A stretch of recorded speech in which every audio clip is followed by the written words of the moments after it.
भारी येते ती. केळीचे फूल किती मोठं आहे ग. वाव. थांब ना.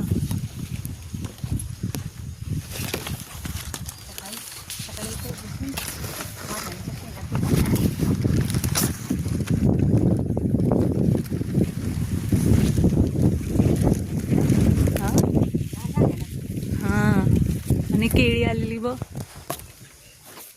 असे व्हिडिओ का नाही काढत मग तू?